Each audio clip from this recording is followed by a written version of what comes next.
everyone. Welcome to This Day. It is Wednesday and it's January 6th. Now on our show today, we have Ronnie Andrews. Now I've talked about him a couple of times before, and he has been in the diagnostic world for over 30 years. So we have him on the show today to talk to us about the different kinds of testing that are available to us. And he talks a lot about the saliva testing that is now available through the Orange County Health Department. And then he's also going to talk to us about the vaccines.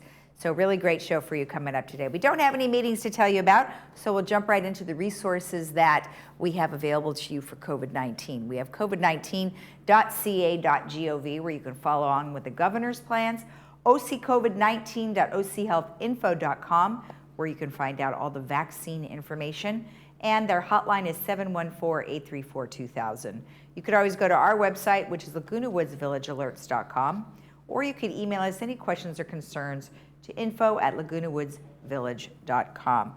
Now, our weather is looking quite nice, as we have been reporting for the last couple of weeks. We don't have any rain in the forecast. We do have fog, though, however. We are going to be foggy for a couple of mornings here this week, and once it burns off, we're looking at 70-51 today, 69-52 tomorrow, Friday, 67-52, and by the weekend, we are looking at sunshine, 70-50 and 72-51. Our sunrise this morning was at 6:56, and the sunset will be at 4:58. And Joel, thank you so much for sending in this beautiful picture of Salt Creek. Really nice photo. And if you have a photo of someplace local here that you would like to share with us, please email it to lagunawoodsvillagetv@gmail.com. All right, when we return, we will have Ronnie Andrews, so stay tuned.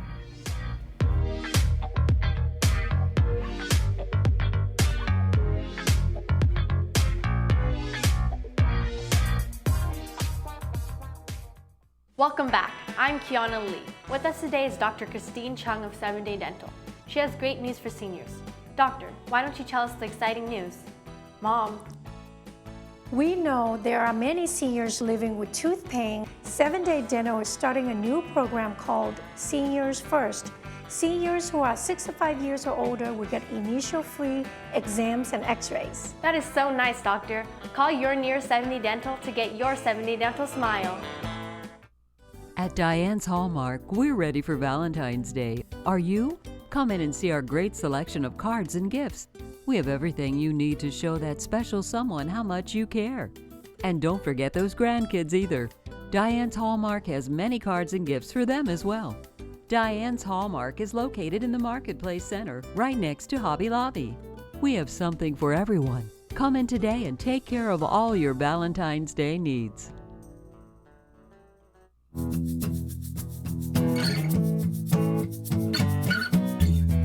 Welcome back. Well, today I am joined by Ronnie Andrews of OncoSite. But you know what? He is one of the men of the hour right now who is going to talk to us about a variety of different things that are surrounding COVID-19. Well, Ronnie, thank you again as always. Happy New Year to you. Yeah, Lisa, thank you for having me again, and Happy New Year to you. I'm ready for 2020 to be behind me in the rearview mirror personally. So. Absolutely, absolutely. And we are looking forward to 2021. And we're going to talk a little bit about what 2021 is going to bring us in the way of vaccines and how we're going to combat COVID-19. But first, can you just give me an overview of what you're seeing out there? Yeah, right now we have seen the surge, and I'm going to share some slides I think will help the audience. I think it's it really has been a crazy winter already, if you will, in terms of the virus itself. We saw a surge in cases, and I think you and I chatted last time, and I tried to make sure everybody understood that a case isn't always a hospitalization, and the way that we framed it in the media and the way everybody's been talking about it. Infection rate, and then you have cases, which are hospitalizations, and then you have ICU, and then you have death rate. And so if you look at all of those in combination, all of those, unfortunately, over November, December, have turned to a very bad place for all of us, in that we've seen an increase in not only the infection rate, but if you look at this slide in LA and Orange County, we've seen a very high increase in hospitalizations in non-ICU hospitalizations, which means more people now are getting it and getting sicker and having to go to the hospital.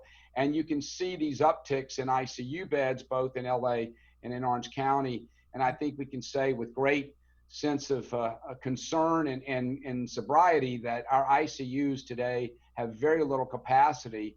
I do think it's important for the community to know that not everybody that's in the ICU, you hear the news, oh my gosh, they're at capacity. But keep in mind, ICUs in most of our Orange County hospitals run somewhere in the 40 to 50% capacity range anyway, because you have strokes and heart attacks and just normal ailments or infirmities that cause people to have to be in ICU. And so when you throw in a pandemic and you throw in this surge, you know, it gets pretty hairy for these frontline workers. So. Right, and I have to say that I think a lot of us are scratching our head going, has nobody gotten the flu? Yeah, and I actually have some data on that. I don't have it ready for you, but I have some data. It's interesting, and you might appreciate this as a biology experiment at some level, that viruses compete for hosts. And so coronavirus is competing with flu right now for host. And so because coronavirus, especially COVID-2, is such a strong actor, that the flu virus doesn't seem to be able to overcome it and compete for host. So right now, if you look at the flu like symptoms versus COVID-like symptoms, and you look at the CDC data, it's crazy that already typically by now you would have seen an increase in flu-like symptoms in ERs, but we haven't seen that increase, but we are seeing the spike in COVID-2. So if there is a bright silver lining, it may be that this flu season might not be as bad as typical, because coronavirus is let's just call it the big man on the block right now. So Yeah. Oh gosh. Well, you know, that's it. That is interesting. But then there's also people who are going to the hospital because of other things too. yeah, they are. And I think that's the thing that we have to remember. I mean, people are still getting sick. I mean, you know, I'm in the oncology world now after 17 years in infectious disease, have moved over here for the last 20. And, you know, our fear is, and it came true this fall, is in the summer when people were not getting treated for cancers because they were scared to go to the hospital, that we would see a rapid progression and an increase in the acuity of patients. And that's exactly what we saw. And we don't want to see that again. So we're obviously encouraging patients, you have to go and get treated for your cancer. Let's be honest, the chances of our age still dying of it, the statistics are what they are by the CDC, right? Our chances, you're my age, are about 0.15% chance of actually going to the hospital if we get it, way less that we might die from it if we're healthy at our age. And so these patients need to know, go and get your treatment. But so that's part of the complexity of now. People are tired of, you know, they've gotten, I think, you know, somebody called it the other day, and I think they're right. They've gotten, they're tired of Corona, and they want to get back to life. And part of getting back to life is getting seen for the things that they're already sick for. And so we are seeing that combined with the surge. And so it's a pretty overwhelming scene at most of the hospitals in Orange County right now. Right, right. And then also people are going more to get tested because A, they want to spend time with their families, Right. you know, B, they might be traveling, that kind of thing. So let's talk about the testing that's available. Right. Saliva testing has made its way to the Orange County Health Department. Let's talk Finally. I think when we talked I forgot, late summer, early fall, you know, the nasal swab, not only is it a very painful procedure, it's like getting a little bit, almost like getting a brain biopsy by the time they really get up in there. And the reality is we do see a lot of false positives and some false negatives with the nasal swab. And as you and I have chatted, part is because that is a very sensitive test. PCR is very sensitive. And when you get up in there and you're swabbing, if you have viral particles in your nose, that doesn't necessarily mean you have viral particles at a high enough titer in your blood to cause disease, but it means you have them in your nose. And versus saliva, which theoretically, because it's a bodily fluid, you actually have viral titers that are coming through the saliva. And therefore, it's in my world of infectious disease from years ago in the HIV world, the saliva test and the blood test were the two most reliable tests, because that's how we knew that there was active viral particles causing disease. So I'm excited about the saliva test. I've taken it a couple times, like you said. We had family coming over, and one of the members that was coming over was a physician and needed to be ready to go to the ER the next day. So we all got tested a few days before with the saliva test. So easy. They sent us the kits. We opened them. We gave our saliva sample, closed it, went in FedEx. 2 days later, I got a result back that we were negative. And so we were all able to get together and gather, which was really a nice thing for Christmas. So I'm very excited about the saliva test. I think if you look at the data, it's just as accurate as the nasal swab to date. I mean, ultimately, the ultimate test is a blood test where you actually quantify the viral titers. But it's too late for that to help our community with this pandemic. That'll come as we follow up treatment. But right now, the next wave of test is going to be the antibody test, which we can get rapidly, and you know that. And then there's ultimately already at the FDA a T-cell test. So hopefully that T-cell test gets approved in January, because if you have active T-cells, theoretically, you don't need the vaccine. And that would allow us to know who really needs the vaccine and who doesn't need the vaccine. So all this has happened in record time in my world of diagnostics. I'm very proud of our industry for getting this done. Typically, these things take years and they've taken months. But I do think there's now a series of either nasal swab, saliva, then you can go get, the antibody test. And then if you're antibody negative and you're T-cell positive, then you don't need to take the vaccine. That'll be great for people to know as we enter this world of vaccinations. So will a lot of that not be happening until when? Do you think like April? I think, right now, I think we'll probably have mass distribution of the T-cell test probably by late spring. So people will be able to understand if they're T-cell positive by then. Right now, there's two sides of that argument. There's people who say, well, so what? You're T-cell positive. That doesn't mean you can't still give it to someone. And then there's those that are purist in the infectious disease world that say, well, if somebody's T-cell positive, they're not going to have enough viral titer to create a dose for someone that's going to create a disease in somebody else. And so we'll see how that plays out in the studies. But knowing you're T-cell positive is very informative as we line up and prioritize who gets vaccinated and who doesn't. Well, right. Now, you know what? I know you said you had some information about vaccine. How many people are players in the market, which there's a lot. Now, one thing, there was an argument about how quickly these things are coming to play. Now, is it because before there was too much red tape and now we've eliminated that red tape? Some of it, Lisa, but I'm going to share a slide with you that I think will be helpful for your audience to understand and see what I'm talking about. But the reality is, today there's really 51 unique vaccines in trials today. We know 2 have been approved. There'll be more approvals in January and February. But it's interesting that the vaccines that made it to market first are a new type of vaccine. It's a vaccine where we use messenger RNA or pieces of viral code that code for, instead of a traditional vaccine, which gets synthesized and put into cow protein, albumin, and then injected in your body from a purified, in suspension in a cow albumin suspension. Mm-hmm. The mRNA is not regular pieces of virus that we've tried to weaken and put in somebody to get a response, which is traditional vaccines. These are new vaccines. These are vaccines where we've sequenced the genome of the virus. We've identified the RNA components that code for various proteins that are viral proteins, not the whole virus. So you're not getting a full dose of virus, you're getting something that codes for the proteins. And then this is put into basically a sterile saline solution and injected in your arm. And you do have to do twice to get the response. But I've got some statistics here that I thought were pretty cool. There's 197 years to isolate the measles. It took 158 years to isolate polio, 11 years to isolate mumps, which was my childhood. And then 2 weeks, it took us only 2 weeks once we got the virus to completely sequence it. And in today's environment, even 10 years since swine flu, we didn't have these technologies.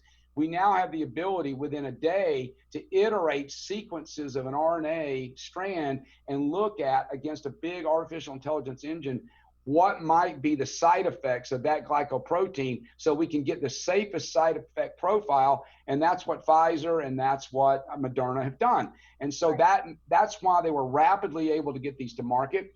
And to be honest, we've now had 2.2 million doses in the United States, 4.6 million globally.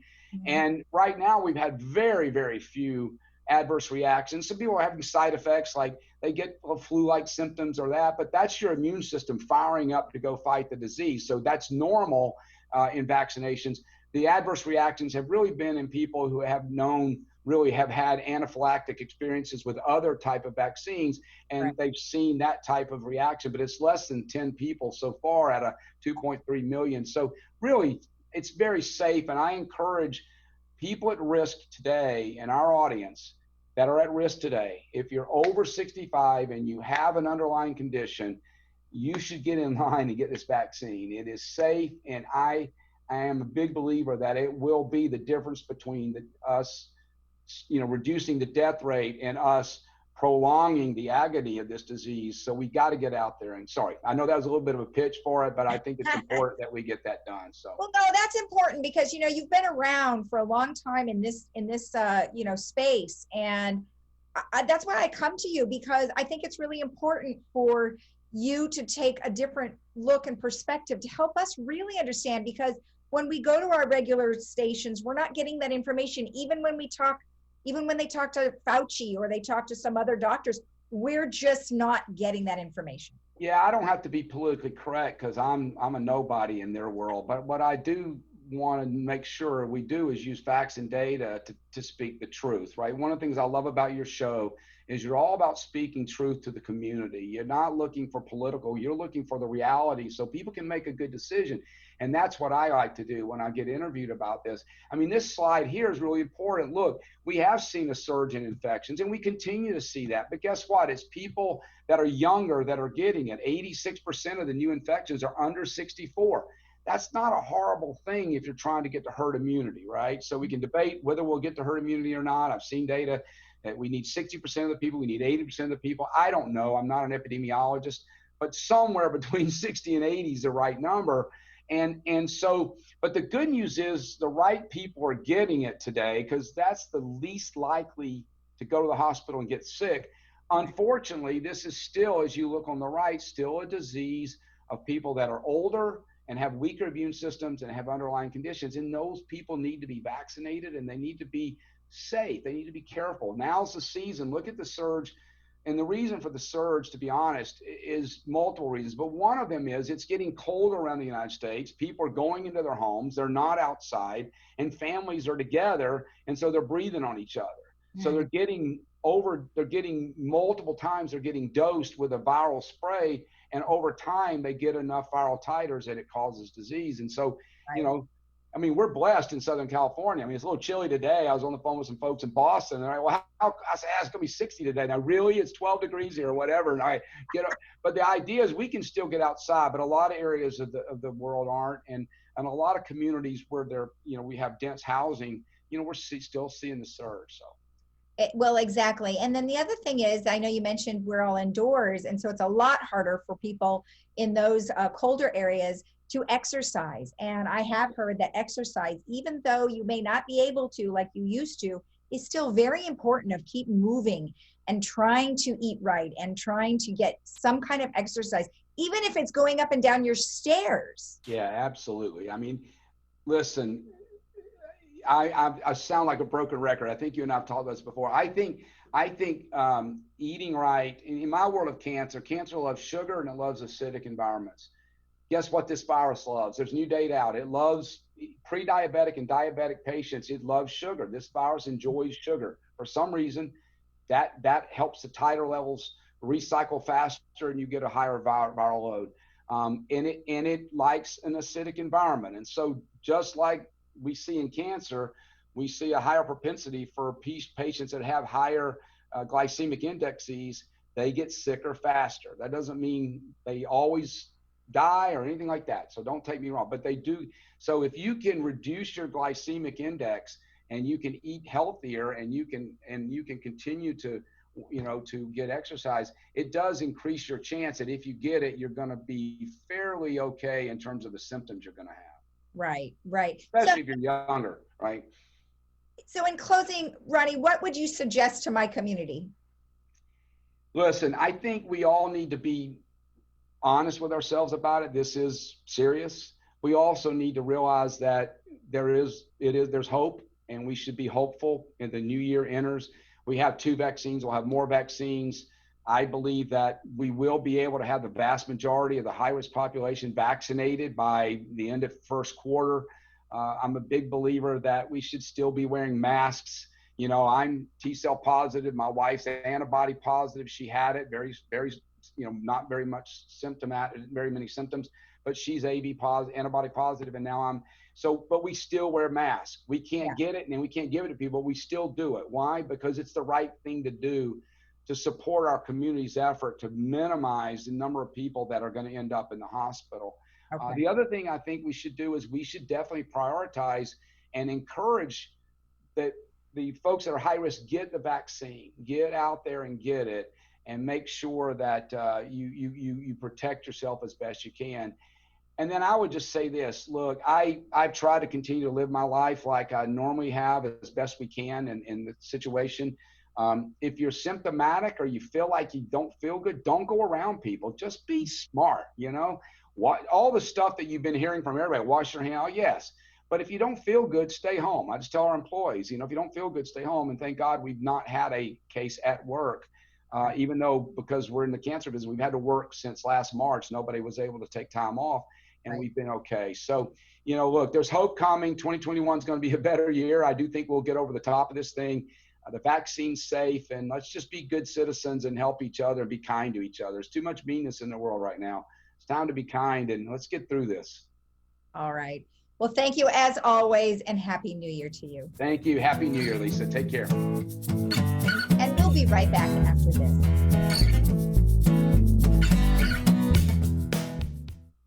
Improving your hearing is the most effective way to prevent cognitive decline. Research shows your brain cannot remember what it doesn't hear.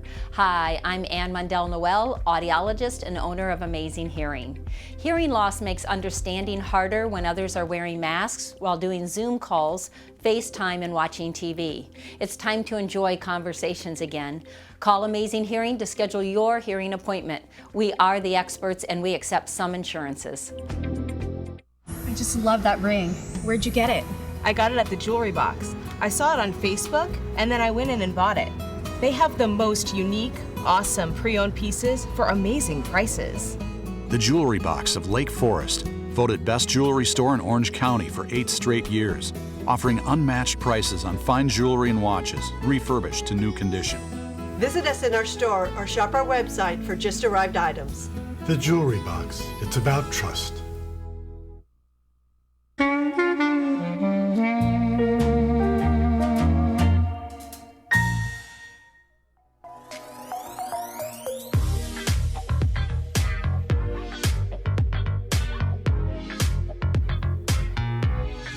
Back. Well, we just had a couple of announcements for you.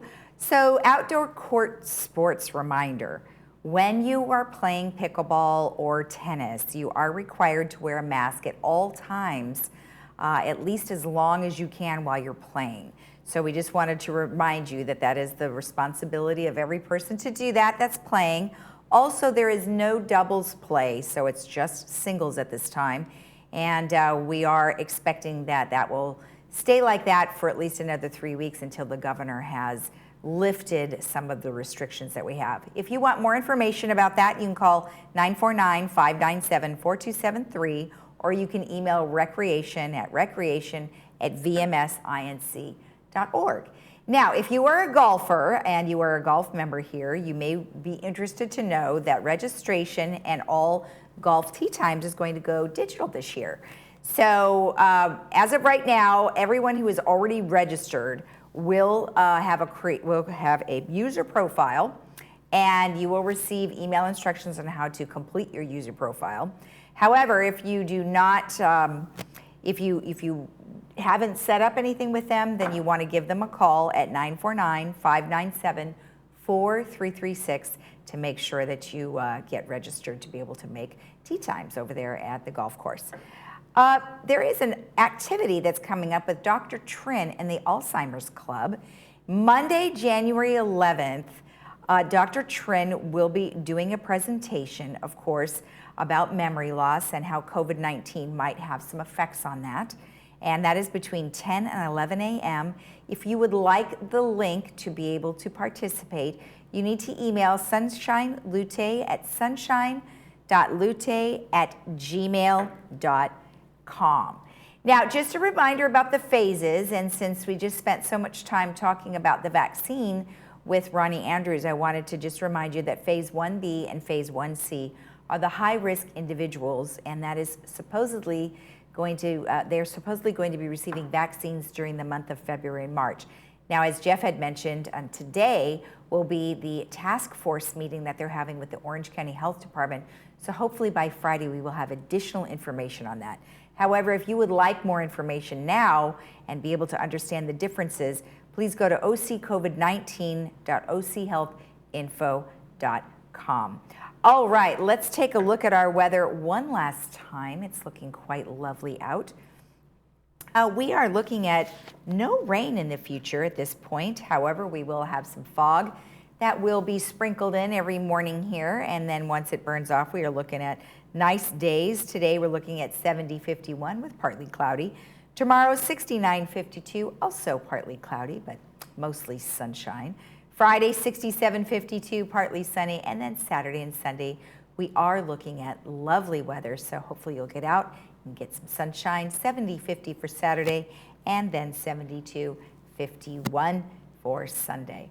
All right, if you wanted to watch us again, you can watch us at 12:30 and 5 p.m. Otherwise, we'll see you again here tomorrow at 9 a.m. Have a great day in the village. Bye-bye.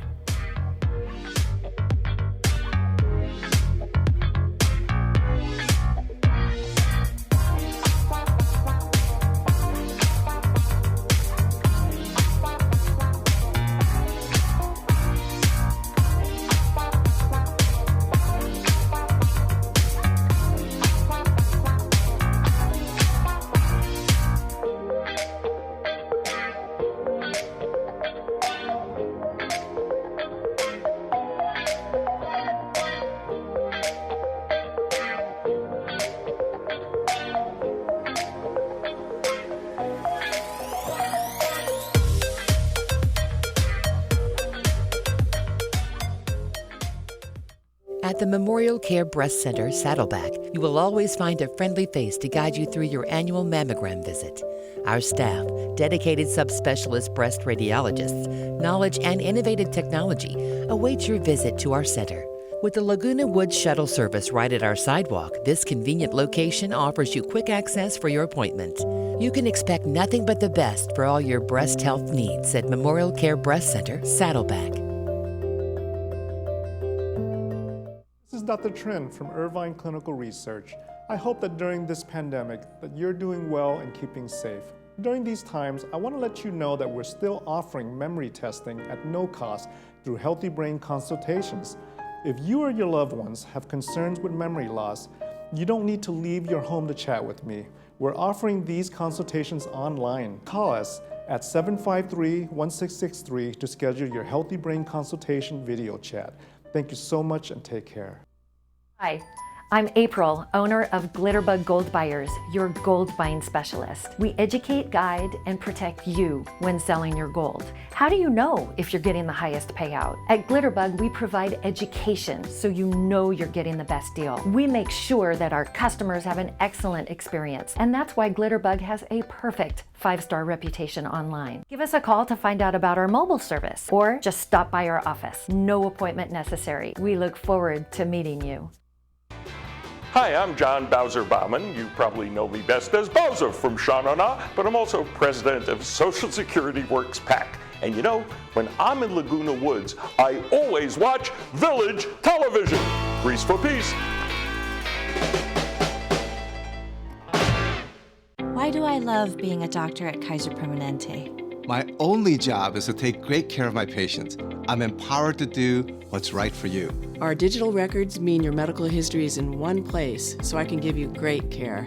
Your primary care doctor, your specialists. It's great. We all work together as one team. Our integrated approach to healthcare helps my patients live longer, healthier lives. I don't just practice here, I'm a patient too. I wouldn't trust my family's healthcare to anyone else.